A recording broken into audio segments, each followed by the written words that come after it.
हर हर Mahadev. True media ज्योतिष विज्ञान के सभी दर्शकों को आज हम बात कर रहे हैं कि भगवान श्री गणेश कौन है और गणेश उत्सव क्यों मनाया जाता है। इस जो हमारा गणेश उत्सव आता है जन्माष्टमी के बाद, तो हम 10 दिन का यह उत्सव है, हम किस उपलक्ष्य में मनाते हैं और इसको मनाने के क्या कारण हैं। तो गणेश उत्सव जो है, भगवान जो गणेश हैं वह ओंकार स्वरूप हैं। भगवान श्री गणेश रिद्धि सिद्धि शुभ लाभ के दाता हैं और विघ्न का विनाश करने वाले हैं, इसीलिए उन्हें ओंकार स्वरूप श्री गणेश कहा जाता है।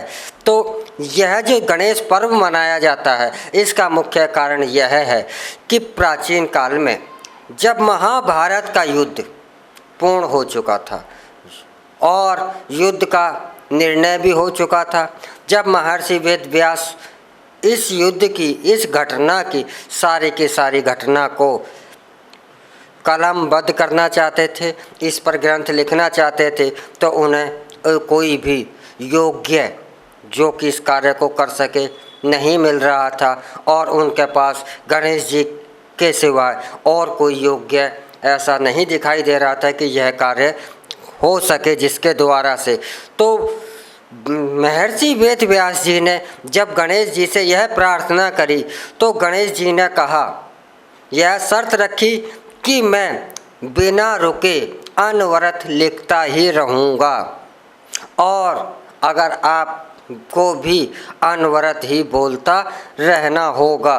तो इस शर्त पर महर्षि वेद व्यास जी भी राजी हो गए और गणेश चतुर्थी जो विनायक चतुर्थी आती है इस साल 2021 में, यह 10 सितंबर से आरंभ होगी और ऐसा भी माना जाता है कि इसी दिन भगवान गणेश जी का संसार में उदय हुआ था, अर्थात इनका जन्म इसी दिन हुआ था, ऐसे भी लोगों का मानना है। और इस गणेश चतुर्थी को ही विनायक चतुर्थी भी कहा जाता है। सभी गणेश चतुर्थियों में सर्वश्रेष्ठ इसी गणेश चतुर्थी को माना जाता है, विनायक चतुर्थी को माना जाता है और ऐसा भी माना जाता है कि इसी दिन से ही महाभारत ग्रंथ लिखने का शुभारंभ हुआ था। और तो यह जो महाभारत ग्रंथ लिखा जा रहा था, तो महर्षि वेद व्यास जी जब कोई नहीं कहीं पर विचार मंथन करना होता था तो वह एक ऐसा गूढ़ शब्द बोल दिया करते थे जिससे कि गणेश जी को लिखने में, समझने में समय लगता था और इसी प्रकार से वह महाभारत का ग्रंथ तैयार हो रहा था। और यह 10वें दिन जाकर यह ग्रंथ पूरा का पूरा महाभारत का यह धर्म ग्रंथ है, यह पूर्ण हुआ था। लेकिन इन 10 दिन के अंदर लगातार कार्य करते रहने के कारण गणेश जी का जो बदन था वह ताप युक्त हो गया था, उनका शरीर पूरा गर्म हो गया था, अर्थात वह ज्वर हो गया था। तो इसलिए उनका ताप को शांत करने के लिए महर्षि वेद व्यास जी ने तत्काल उनको उठा कर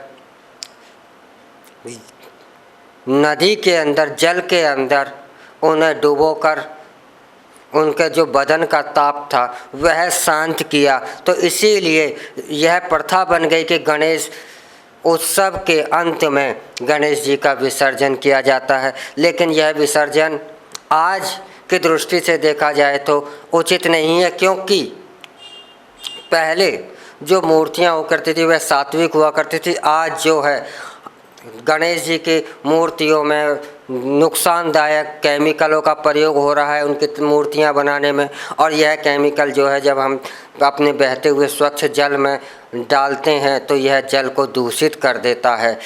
तो यह जो धारणा है कि आज हम विसर्जन की, यह आज हमारे लिए लाभदायक होने के स्थान पर हमारी प्रकृति को नुकसान दे रही है, क्योंकि यह वह प्रतिमा होती है गणेश उत्सव की, वह तो साधारण शुद्ध मिट्टी से बनी हुई होती है, इसलिए वह विसर्जित की जाती थी। विसर्जन का मतलब होता है कि आप उसे, ज़रूरी नहीं है कि आप जल में ही डालें, वह जल के किनारे भी कहीं मिट्टी पृथ्वी पर भी, धरती पर भी रखी जा सकती है।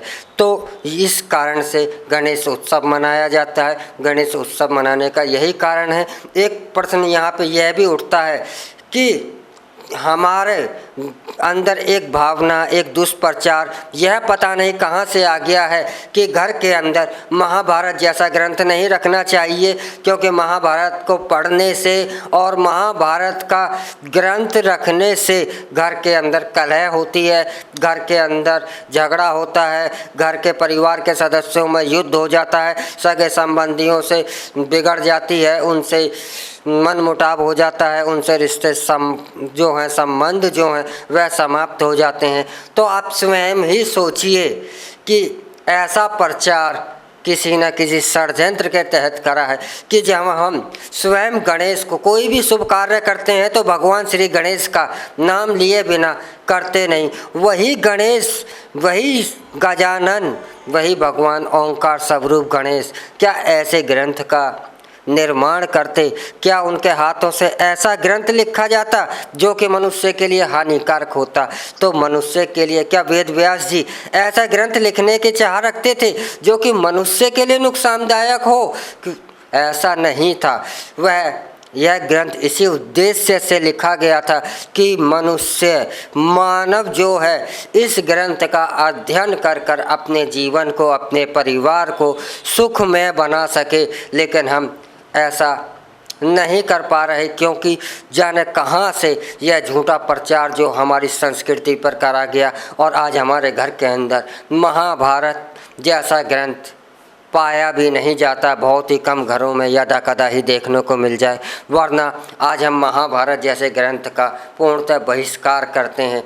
तो अगर हम गणेश उत्सव मना रहे हैं तो महाभारत के इस ग्रंथ का, महाभारत का बहिष्कार कर रहे हैं, तो हमारा गणेश उत्सव मनाने का कोई औचित्य नहीं रह जाता। हम इसीलिए गणेश उत्सव मनाते हैं क्योंकि महाभारत जैसा विशाल ग्रंथ और ज्ञानवान ग्रंथ मिला है हमारे को, और इससे हम ज्ञानवान हो करके इसके मार्ग मिलने के बाद ही हम अपने जीवन को सुखमय बना सकते हैं। क्योंकि श्रीमद् भागवत गीता भी महाभारत का ही एक अंश है, अलग नहीं है। श्रीमद् भागवत गीता यह महाभारत का ही एक अध्याय है, इसी का एक रूप है, उसी के छोटा सा हिस्सा है। तो जिस महाभारत से हमें गीता जैसा अमूल्य रत्न निकल कर आ रहा है, तो वह ज्ञान का सागर महाभारत हमारे लिए अशुभ और नुकसानदायक कैसे हो सकता है?